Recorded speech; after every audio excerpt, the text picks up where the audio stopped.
새벽 예배 오신 의왕울교 성도님들을 주님의 이름으로 환영하고 축복합니다. 오늘은 12월 6일 먼저 사도신경하심으로 새벽 예배를 시작하도록 하겠습니다. 전능하사 천지를 만드신 하나님 아버지를 내가 믿사오며 그 외아들 우리 주 예수 그리스도를 믿사오니 이는 성령으로 잉태하사 동정녀 마리아에게 나시고 본디오 빌라도에게 고난을 받으사 십자가에 못 박혀 죽으시고 장사한 지 사흘 만에 죽은 자 가운데서 다시 살아나시며 하늘에 오르사 전능하신 하나님 우편에 앉아 계시다가 저리로서 산자와 죽은 자를 심판하러 오시리라. 성령을 믿사오며 거룩한 교회와 성도가 서로 교통하는 것과 죄를 사하여 주시는 것과 몸이 다시 사는 것과 영원히 사는 것을 믿사옵나이다. 아멘. 네, 오늘은 사사기 18장 21절에서 31절의 말씀을 가지고 하나님의 지혜를 구해야 합니다라는 제목으로 하나님 말씀을 전하겠습니다. 제가 먼저 성경 봉독해 드리겠습니다.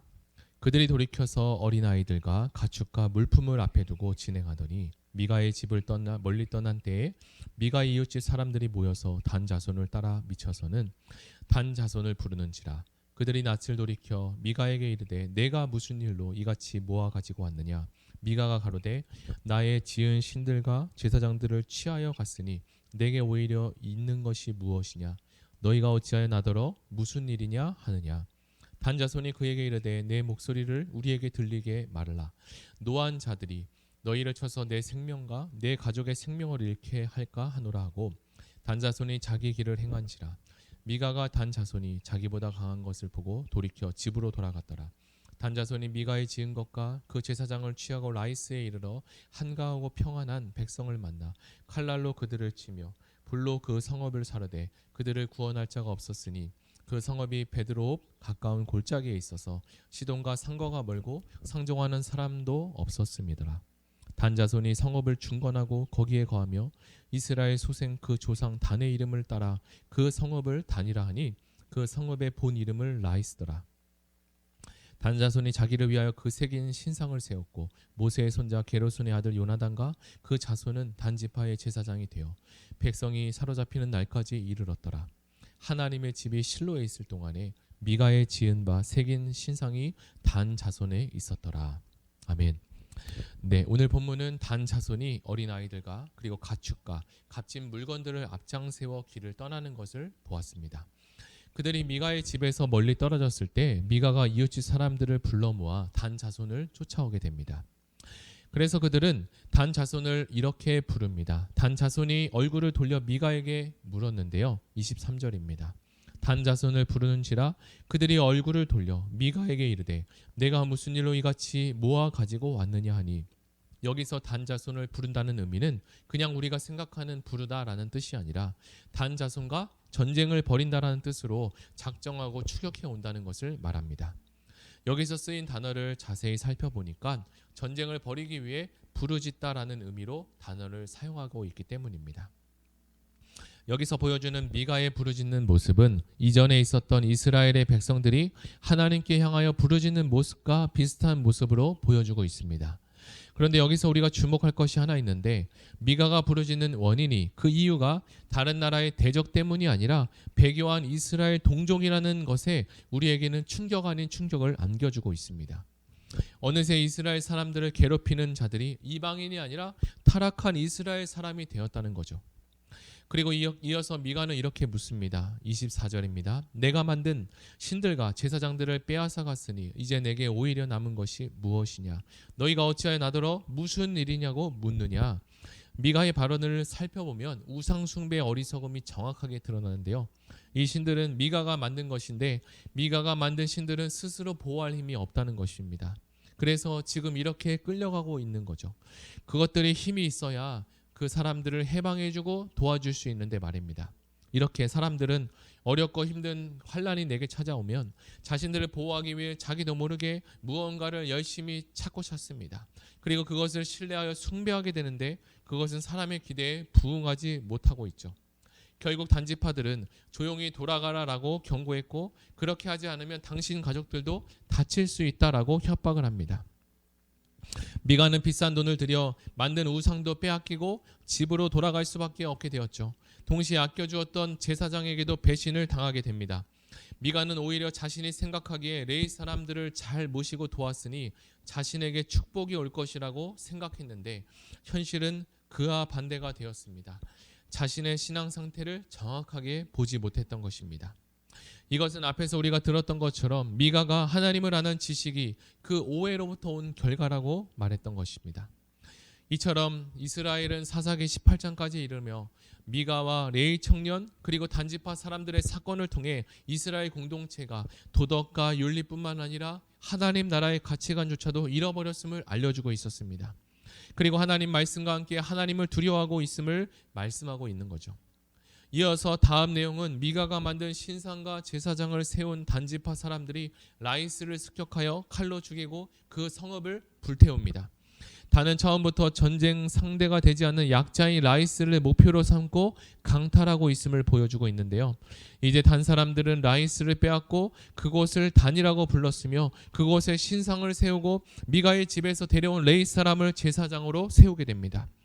앞에서 그의 이름조차 언급되지 않았는데 오늘 본문은 그가 어떤 사람인지 그리고 요나단이라 이름까지도 세밀하게 밝혀주고 있습니다. 그랬던 그가 모세의 손자이며 게르솜의 아들이었다는 것은 우리에게 더 큰 충격을 안겨주고 있습니다. 그들은 하나님의 집이 실로에 있었음에도 계속적으로 미가가 만든 우상을 그곳에 그대로 두고 섬겼습니다. 우리는 이 모든 것들의 혼란이 하나의 이유를 가리킨다는 것을 알게 됩니다. 그것은 바로 하나님을 아는 지식, 하나님에 대한 올바른 지식이 없기 때문입니다. 하나님을 아는 지식이 있어야 자신을 아는 지식이 생기고 자신의 죄와 욕심을 볼 수 있는데 말입니다. 그러니 자연히 사사기 시대부터 이 시대적 분위기는 하나님을 두려워하지 않고 공경하지 않았습니다. 사람들이 하나님의 기준대로 살지 않고 각자 자기의 좋은 대로 소견대로 살기 바빴습니다. 이처럼 미가와 같이 단 자손들도 기회주의자였습니다. 그들은 하나님의 명령을 따른 것이 아니라 상황들을 자기 스스로 판단했으며 그것을 토대로 행동으로 옮겼기 때문입니다. 물론 사람의 생각과 판단으로 어떤 일을 성공할 수 있습니다. 그리고 계획된 프로젝트가 잘 될 수도 있죠. 그래서 우리는 착각 아닌 착각을 할 수도 있습니다. 그러나 하나님은 그 과정을 묵묵히 지켜보시며 그런 사사기 사람들의 모습을 보며 자기의 소견에 좋은 대로 행했다라고 선언하십니다. 우리는 알아야 합니다. 우리가 하는 일이 잘 되고 있다고 해서 하나님께서 우리와 함께하고 계신다고 섣불리 판단하지 마시기 바랍니다.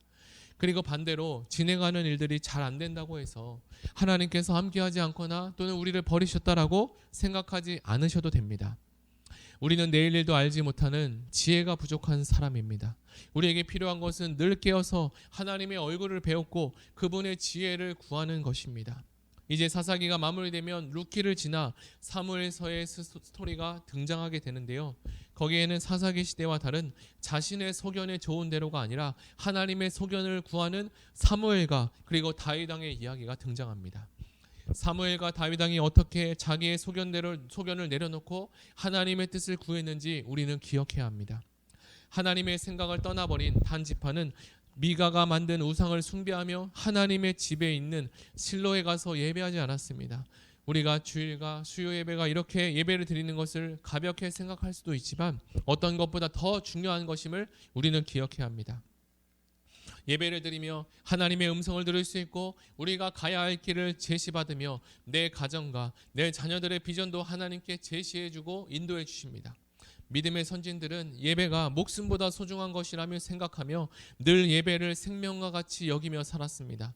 그래서 그들은 일제강점기 때에도 생명을 내놓으며 예배를 지키며 신앙을 지켰습니다. 믿음의 선진들이 신앙을 이렇게 사수하지 못했다면 우리 세대의 믿음은 이렇게까지 전해지기가 어려웠을 것입니다.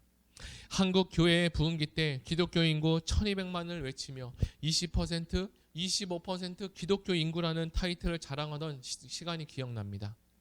그러나 지금은 한국 교회를 향해서 모두가 위기와 그리고 암담한 미래를 예측하고 있습니다.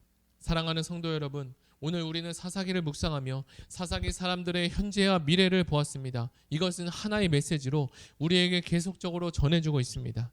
그것은 바로 자신의 소견에 좋은 대로 행했다라는 것입니다.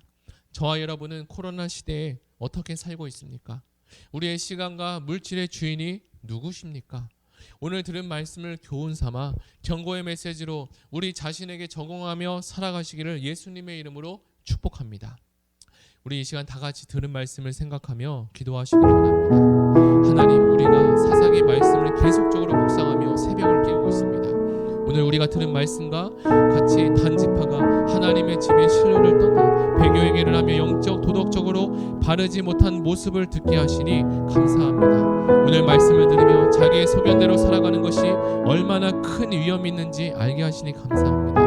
선진들이 자기의 좋은 대로 살지 않아서 자녀들에게 믿음을 전해줄 수 있었는데 우리도 선진들의 믿음을 본받아 하나님을 기쁘시게 하고 다음 세대에게 예수님을 전할 수 있는 믿음을 허락해달라고 우리 다 같이 기도하시겠습니다. 사랑의 하나님 감사합니다. 사사기 말씀을 통해서 우리에게 하나님 말씀을 알려주심을 감사합니다. 하나님의 뜻을 보여주시고 이 사사기 시대 사람들이 하나님의 소견에 좋은 대로 행한 것이 아니라 자기가 판단하고 자기가 상황을 해석하며 살아갔습니다. 그래서 결국은 자기의 소견에 좋은 대로 행했다는 것이 오늘 말씀이 우리에게 주시는 하나님의 메시지입니다. 오늘 우리가 들은 말씀을 생각하며 오늘 우리가 예배를 드리는 우리의 모든 예배 공동체가 하나님의 뜻을 그리고 하나님의 소견에 좋은 대로 행하고 있는지 정경하게 도와주시고 날마다 새벽을 깨우며 주일 예배와 수요 예배를 통해서 하나님의 말씀 앞에 그리고 하나님 앞에 우리 자신을 내어놓고 나아갈 수 있도록 가까이 갈 수 있는 귀한 시간 될 수 있도록 주님 도와주시옵소서. 선진들이 예배가 얼마나 중요한 것인지 알려서 그들이 생명을 다해서 목숨을 바쳐서 예배를 지키며 나아갔던 것처럼 우리에게 가야 될 것은 하나님의 생각대로 우리가 예배를 중요시하며 예배를 목숨과 같이 생각하며 우리 다음 세대와 자녀들에게 예배의 공동체가 될 수 있도록 예배가 살아날 수 있도록 이곳에 힘을 모으고 하나님 이곳에 열정과 소망을 쏟으며 나아갈 수 있도록 주님 도와주시고 우리가 예배를 사모하는 모든 성도 될 수 있도록 주님 도와주시옵소서. 감사드리며 예수님의 이름으로 기도드립니다. 아멘. 이 시간에 다 같이 두 번째로 기도할 것은 다음 세대를 잘 세우는 공동체가 되게 해달라고 코로나로 인해서 어려운 상황이지만 유치부, 유년부, 초등부, 중고등부 사역자들과 교사들이 귀한 다음 세대 영혼들을 잘 돌보고 섬길 수 있도록 해주시고 모든 부서의 사역자들과 교사들이 책임감과 세밀한 관심을 가지고 신방을 하며 비대면 상황 속에서도 자녀들의 영적인 돌봄을 받을 수 있도록 위해서 기도하여 주시기 바랍니다. 가지고 오신 개인 기도 제목과 나라와 민족을 위해서 다 같이 기도하시겠습니다.